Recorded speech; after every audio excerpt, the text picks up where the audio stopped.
কুসংস্কার ও অসচেতনতার কারণে উপকূলীয় জেলা সাতক্ষীরায় প্রতি বছর বাড়ছে কুষ্ঠরোগীর সংখ্যা। বিশেষজ্ঞরা বলছেন, কুষ্ঠ স্বল্প সংক্রামক রোগ, শুরুতেই চিকিৎসা করা হলে নিরাময় সম্ভব।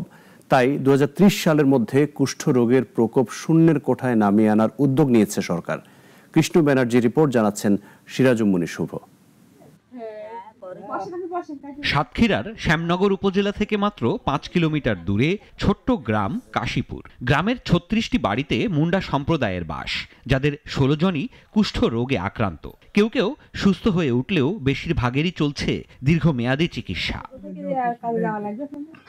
তাদের একজন বৃদ্ধ অশ্বিনী মুন্ডা ১৯৭০ সালে সর্বপ্রথম ২ হাতে ফ্যাকাশে সাদা বর্ণের অস্তিত্ব টের পান। ধীরে ধীরে অবশ হতে থাকে অংশটি। স্থানীয় গ্রাম ডাক্তারের পরামর্শে করেন অপারেশন, কিন্তু তার কিছুদিন পরই হাত পুরোপুরি অবশ হয়ে যায় অশ্বিনী মুন্ডার। বর্তমানে শারীরিকভাবে প্রতিবন্ধী তিনি। জ্বালা যন্ত্রণায় আমি আর সহ্য পাইনি, না পাওয়ার সাথে সাথে সকালবেলা উঠে দেখি ফেরি গেছে, তুলে দেওয়ার সাথে সাথে ৩টে ঠোলা কেটে উঠলো। শুধু অশ্বিনী মুন্ডাই নন, দরিদ্র রিকশা চালক ফিরোজ হোসেনের ডান পাও কেটে ফেলতে হয় কুষ্ঠর কারণে। এছাড়া নিবাসী মুন্ডা, শেফালি মুন্ডা, মুকুল গাজী, খরিনা বেগমরাও কুষ্ঠের চিকিৎসা নিচ্ছেন। হাতের এই শিরাতে ব্যথা করে, ঘাড়ের শিরা একটা পেয়ে যায়, আর ওখান্ত হতে এখন মাথা ধরেছে।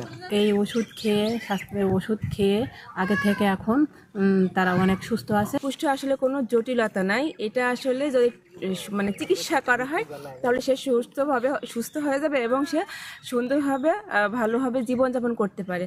বেসরকারি সংস্থাগুলোর হিসাব অনুযায়ী দেশে এখনও প্রতি বছর ৪,০০০ মানুষ নতুন করে কুষ্ঠরোগে আক্রান্ত হচ্ছে। বর্তমানে সাতক্ষীরা জেলায় কুষ্ঠরোগীর সংখ্যা ৫১, যার মধ্যে কালীগঞ্জে ৩৯ জন, আশাশুনিতে ১১ আর সদরে ১ জন চিকিৎসাধীন। হালকা ফ্যাকাশে বা লালচে ধরনের অনুভূতিহীন দাগ হচ্ছে কুষ্ঠরোগের প্রাথমিক লক্ষণ।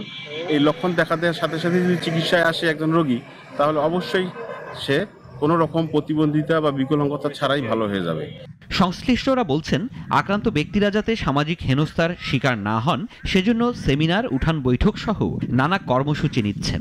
কিন্তু উপকূলীয় এই উপজেলায় স্বাস্থ্য কমপ্লেক্সে কুষ্ঠ বিশেষজ্ঞ না থাকায় ভোগান্তি বেড়েছে। কুষ্ঠরোগের যে সমস্ত লক্ষণগুলো আছে, এই লক্ষণগুলো যদি কারোর ভিতর দেখা যায়, আমাদের মাঠ কর্মী আছে, সিএসএস আবহাওয়ার কর্মীরা আছে, তাদের সঙ্গে যেন যোগাযোগ করে, তাহলে সঠিক চিকিৎসার ব্যবস্থা আমরা করতে পারবো। ২০৩০ সালের মধ্যে কুষ্ঠ শূন্যের কোঠায় নামিয়ে আনার লক্ষ্য নিয়েছে সরকার। সে অনুযায়ী মাঠে কাজও শুরু করেছে প্রশাসন। তাই নতুন করে আশার আলো ফুটেছে ভুক্তভোগীদের মনে। সিরাজুম্মনি শুভ, নাগরিক।